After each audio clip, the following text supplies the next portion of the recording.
Hi friends. So, మీకు మీ life పార్ట్నర్‌తో differences వచ్చినప్పుడు, మీకేదైనా ఒక విషయం మీద నో అని చెప్పాలనిపిస్తుంది. కానీ ఎయిదర్ భయంతోనో, లేదా రిలేషన్‌షిప్ డిస్టర్బ్ అవ్వకూడదనే ఉద్దేశంతో కానీ మీరు ఓకే చెప్పొచ్చు. సో, దీన్నే పాసివ్ కమ్యూనికేషన్ స్టైల్ అంటారు. మీరు ఇన్ కేస్ ఇలా చేస్తున్నట్టయితే, మీరు పాసివ్ కమ్యూనికేషన్ స్టైల్‌లో ఉన్నారు. సో, ఈ పాసివ్ కమ్యూనికేషన్ స్టైల్‌లో ఇలానే కంటిన్యూ అవ్వడం వల్ల ఏమవుతుందంటే, ఒక టైంలో మీకు ఫ్రస్ట్రేషన్ వచ్చి అగ్రెసివ్‌గా మారుతారు.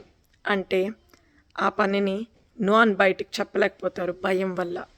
బట్ ఆ పనికి ఓకే అని చెప్పి మీరు దాన్ని అవాయిడ్ చేయడానికి ట్రై చేస్తూ ఉంటారు. ఇది పాసివ్ అగ్రెసివ్ స్టైల్. ఇది కూడా ఇలానే కంటిన్యూ అయితే మీరు అగ్రెసివ్ స్టైల్‌లోకి మారుతారు.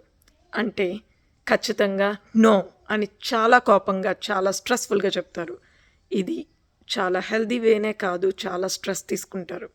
సో, మీరు పాసివ్ అగ్రెసివ్ ఆర్ అగ్రెసివ్ స్టైల్‌లోకి మారేలోపే అసర్టివ్ స్టైల్‌లోకి మారండి.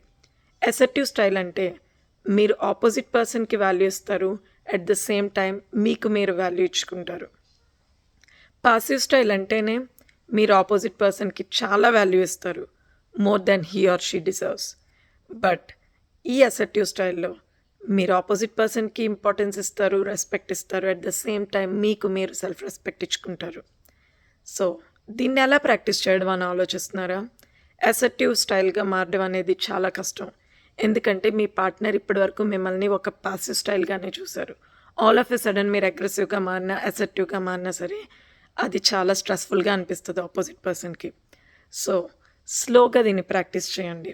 అసర్టివ్ స్టైల్ అంటే మీరు ఖచ్చితంగా నో అని చెప్పకుండా, ఓకే, నువ్వు చెప్పింది నాకు అర్థమైంది. బట్ నాకిలా చేస్తే బావుంటదనిపిస్తుంది. ఓకే, నా ఒపీనియన్ ఇది అని ఫస్ట్ మీరు మీ ఒపీనియన్ చెప్పడానికి ట్రై చేయండి. Of course the answer will be the rejection. మీ పాయింట్‌ని ఎవరు కన్సిడర్ చేయరు. ఎట్ ద ఎండ్ దాన్ని అసలు కనీసం పరిగణలోకి కూడా తీసుకోరు. బట్ చెప్పాను అనే సాటిస్ఫాక్షన్ మీకుంటుంది. ఒక స్టెప్ మీరు ముందుకు తీసుకున్నట్టే.